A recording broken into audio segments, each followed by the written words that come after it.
શહેરના રાણીકા વિસ્તારમાં આવેલી દાંતિયાવાડી શેરીમાં રહેણાંકી મકાનમાં આગ ભભૂકી। ભાવનગર શહેરના રાણીકા વિસ્તારના રહેણાંકી મકાનમાં આગ લાગવાનો બનાવ બનવા પામ્યો હતો। રાણીકા વિસ્તારમાં આવેલી દાંતિયાવાડી શેરીમાં આવેલા ફ્લેટના મકાનમાં આગની ઘટના બની હતી। સ્થાનિક લોકોની સાવચેતીથી મકાન રહેતા દંપતીને તાત્કાલિક બહાર કાઢવામાં આવ્યા હતા। ઘટના અંગે ફાયર ટીમને જાણ કરાતા સ્ટાફ બનાવ સ્થળે પહોંચીને કુલિંગની કાર્યવાહી હાથ ધરી હતી। ફાયર દ્વારા આશરે એકાદ કલાકની જહેમત બાદ આગ પર કાબૂ મેળવ્યો હતો। આગની ઘટનાને લઈને પોલીસ, પીજીવીસીએલ અને 108ની ટીમ ઘટના સ્થળ પર પહોંચી હતી। જોકે ઘટનામાં સદનસીબે કોઈ પણ જાનહાનિ સર્જાઈ ન હતી।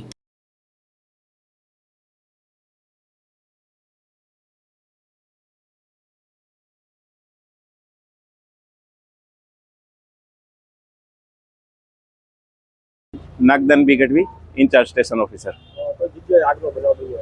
આજરોજ અમને હેડક્વાર્ટરમાં કંટ્રોલ રૂમમાં કોલ મળતા કે દિવાનપરા અલમત પાર્ક શેરી નંબર ફ્લેટ નંબર D304માં આગ લાગેલ છે। જાણ મળતા હેડક્વાર્ટરથી તથા અમારી ફર્સ્ટ રાઉટ રૂપમ ચોકીથી થઈ હતી અને ત્યારબાદ હેડક્વાર્ટરથી ફર્સ્ટ આઉટ અને એમ્બ્યુલન્સ પણ રવાના કરેલ હતી।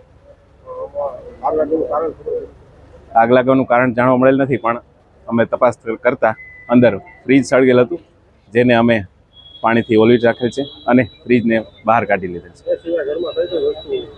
ઘરમાં કોઈ વસ્તુ નથી, ઘરમાં કોઈ રહેતું નહોતું, મકાન ખાલી હતું। ફ્રીજને થોડો ઘણો સામાન પડેલો હતો। મકાન માલિકનું નામ રજા સબીર અલી ભોજાણી છે અને ફ્લેટ નંબર D304 અલ મહેંદી પાર્ક દિવાનપરા રોડ ઉપર ફ્લેટ આવેલ છે।